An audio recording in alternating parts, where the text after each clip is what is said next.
I've come to talk to you about addiction, the power of addiction, but also addiction to power.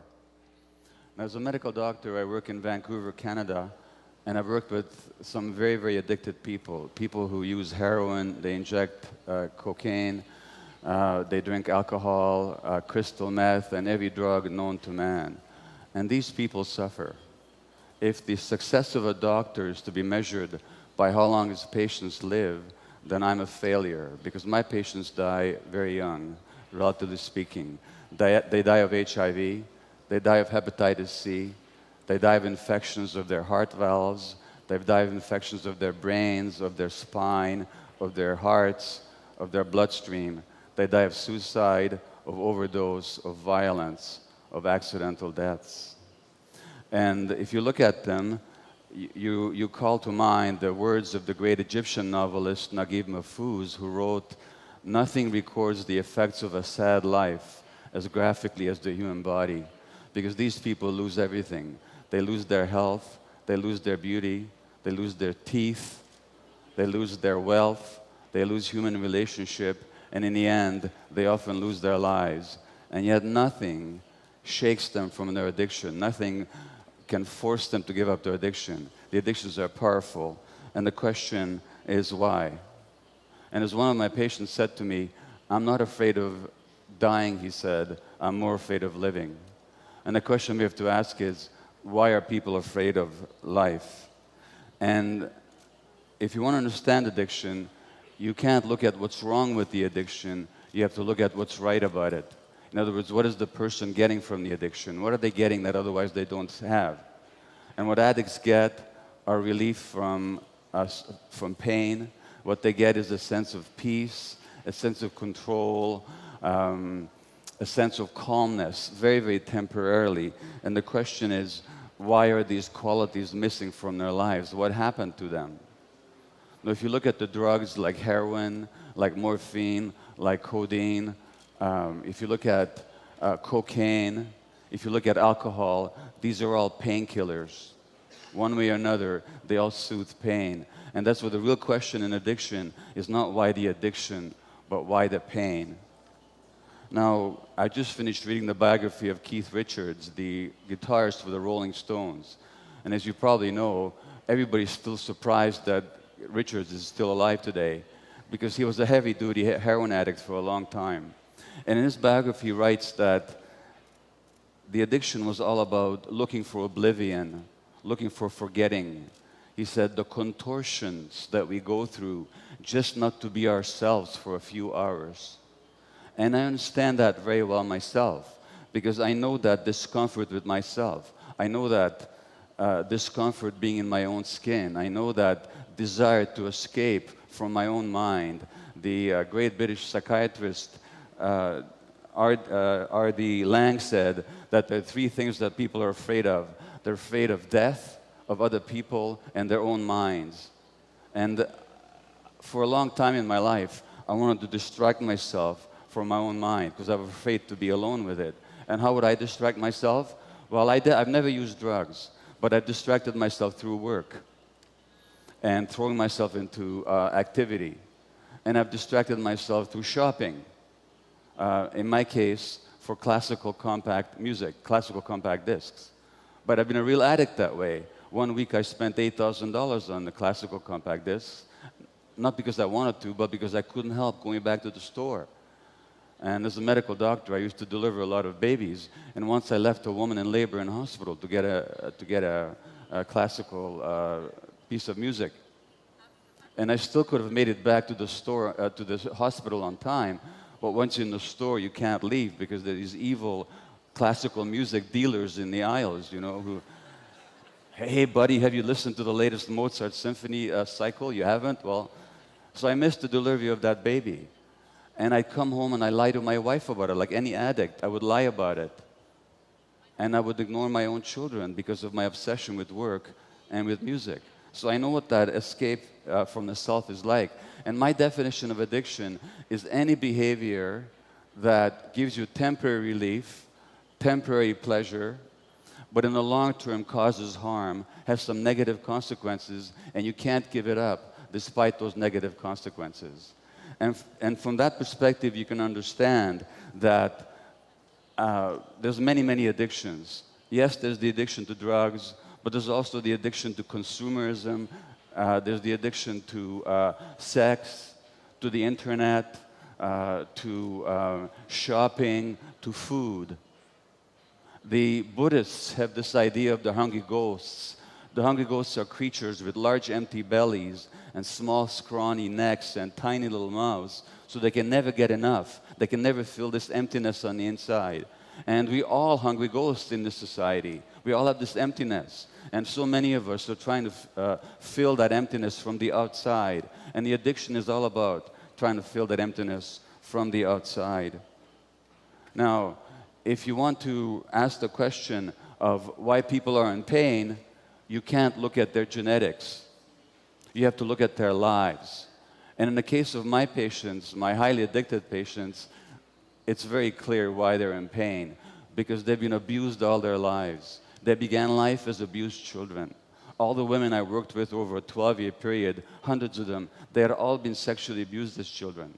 And the men had been traumatized as well. The men had been sexually abused, neglected, physically abused, abandoned, and emotionally hurt over and over again. And that's why the pain. And there's something else here too. The human brain itself, as you heard already, develops an interaction with the environment. It's not just genetically programmed. So the kind of environment that a child has will actually shape the development of the brain. Now, I can tell you about two experiments with mice. You take a little mouse and you put food in his mouth, and he'll eat it and enjoy it and swallow it. But if you put the food down a few inches away from his nose, he will not move to eat it. He will actually starve to death rather than eat. Why? Because genetically, they knocked out the receptors for a chemical in the brain called dopamine. Dopamine is the incentive motivation chemical. Dopamine flows whenever we're motivated, excited, vital, vibrant, curious about something, when we're seeking food or a sexual partner. Without the dopamine, we have no motivation. Now, what do you think the addict gets? When the addict shoots cocaine, the addict shoots crystal meth, or almost any drug, they get a hit of dopamine in their brain. And the question is, what happened to their brains in the first place? Because it's a myth that drugs are addictive. Drugs are not by themselves addictive, because most people who try most drugs never become addicted. So the question is, why are some people vulnerable to be addicted? Just like food is not addictive, but to some people it is. Shopping is not addictive, but to some people it is. Television is not addictive, but to some people it is. So the question is, why the susceptibility? There's another little experiment with mice where infant mice, if they're separated from the mothers, will not cry for their mothers. Now, what would that mean in the wild? It means that they would die, because only the mother protects the child's life and nurtures the child. And why? Because genetically, they knocked out the receptors, the chemical binding sites in the brain for endorphins. And endorphins are our indigenous morphine-like substances. Endorphins are our own natural painkillers. And what morphine, or what endorphins also do, they make possible the experience of love. They make possible the experience of attachment to the parent and the parent's attachment to the child. So these little mice without endorphin receptors in their brains will actually not call for their mothers. In other words, the addiction to these drugs, and of course the heroin and the morphine, what they do is they act on the endorphin system. That's why they work. And so the question is, what happens to people that they need these chemicals from the outside? Well, what happens to them is when they're abused as children, those circuits don't develop. When you don't have love and connection in your life, when you're very, very young, then those important brain circuits just don't develop properly. And under conditions of abuse, things just don't develop properly, and their brains then are susceptible when they do the drugs. Now they feel normal, now they feel pain relief, now they feel love. And there's one patient said to me that when I first did heroin, she said, it felt like a warm, soft hug, just like a mother hugging a baby. Now, I've had that same emptiness, not to the same degree as my patients. What happened to me? What happened to me is that I was born in Budapest, Hungary in 1944 to Jewish parents, just before the Germans occupied Hungary. And you know what happened to the Jewish people in Eastern Europe. And I was 2 months old when the German army moved into Budapest, the Wehrmacht, and the day after they did, my mother phoned the pediatrician and she said, "Would you please come and see Gabor, because he's crying all the time." And the pediatrician said, "Of course I will come to see him, but I should tell you, all my Jewish babies are crying." Now why? What do babies know about Hitler or genocide or war? Nothing. What we're picking up on is the stresses and the terrors and the depression of our mothers. And that actually shapes the child's brain. That actually shapes the child's brain. And of course, what happens then is I get the message that the world doesn't want me. Because if my mother's not happy around me, she must not want me. Why do I become a workaholic later? Because if they don't want me, at least they're going to need me. Now I'll be an important doctor, and they're going to need me. And that way I can make up for the feeling of not being wanted in the first place. And what does that mean? It means that I'm working all the time, and when I'm not working, I'm consumed by buying music. What message do my kids get? My kids get the same message, that they're not wanted. And this is how we pass it on. We pass on the trauma, and we pass on the suffering unconsciously from one generation to the next. So obviously, there are many, many ways to fill this emptiness. And for each person, there's a different way of feeling the emptiness. But the emptiness always goes back to what we didn't get when we were very small. What we didn't get when we were very small. And then we look at the drug addict, and we say to the drug addict, how can you possibly do this to yourself? How can you possibly inject this terrible substance into your body that may kill you? But look at what we're doing to the earth. We're injecting all kinds of things into the atmosphere and the oceans and the environment that is killing us, that's killing the earth. Now, which addiction is greater? The addiction to oil or to consumerism? Which causes the greater harm? And yet we judge the drug addict because we actually see that they're just like us, and we don't like that. So we say, you're different from us. You're worse than we are.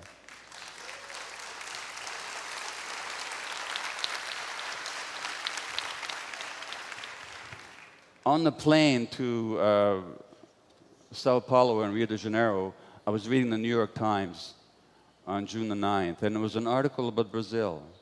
And the article was about a man called Nigio Gomes, a leader of the Guarani people in the Amazon, who was killed last November. And you probably heard about him.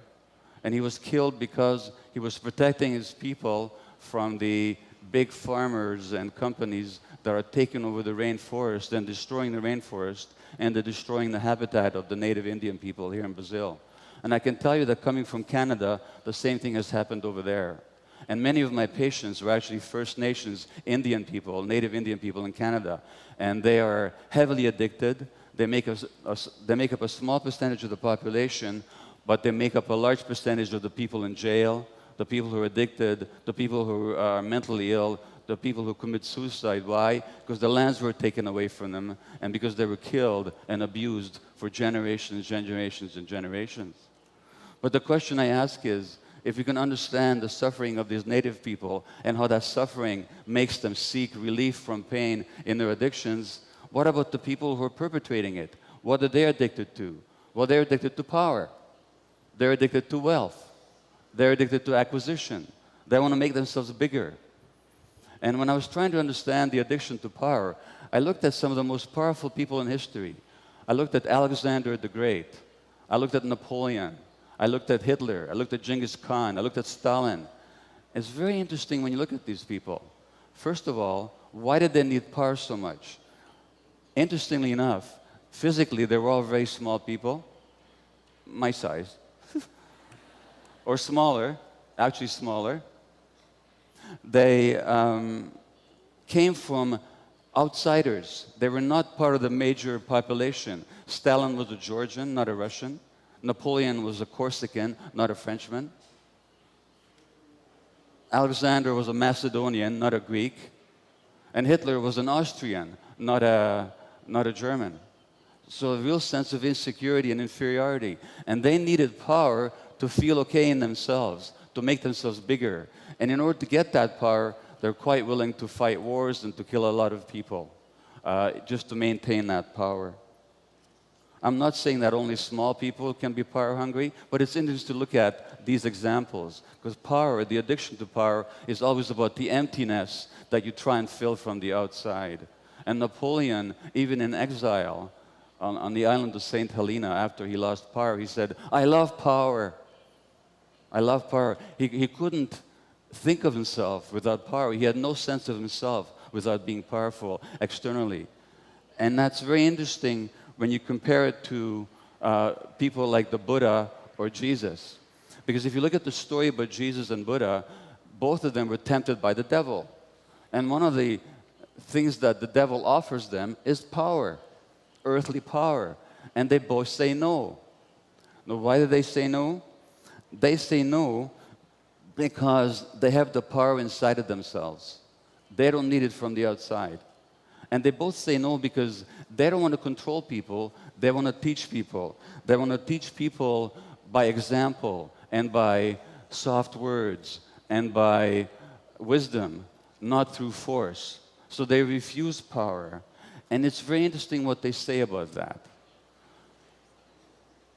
Jesus says that the power and the reality is not outside of yourself, but inside. He says the kingdom of God is within. And the Buddha, before he dies and his monks are mourning and crying and they're all upset, he says, "Don't mourn me," he says, "and don't worship me. Find the lamp inside yourself. Be a lamp unto yourselves. Find the light within." And so as we look at this difficult world with the loss of the environment and the global warming and the depredations in the oceans, let's not look to the people in power to change things. Because the people in power, I'm afraid to say, are very often some of the emptiest people in the world. And they're not going to change things for us. We have to find that light within ourselves. We have to find the light within communities and in our own wisdom, in our own creativity. We can't wait for the people in power to make things better for us, because they're never going to, not unless we make them. Now, they say that human nature is competitive, that human nature is aggressive, that human nature is selfish. It's just the opposite. Human nature is actually cooperative, human nature is actually generous, human nature is actually community-minded. What we see here at this conference with people sharing information, people receiving information, people committed to the better world, that's actually human nature. And what I'm saying to you is, if we find that light within, if we find our own nature, then we'll be kinder to ourselves, and we'll also be kinder to nature. Thank you. Thank you. Thank you. Thank you.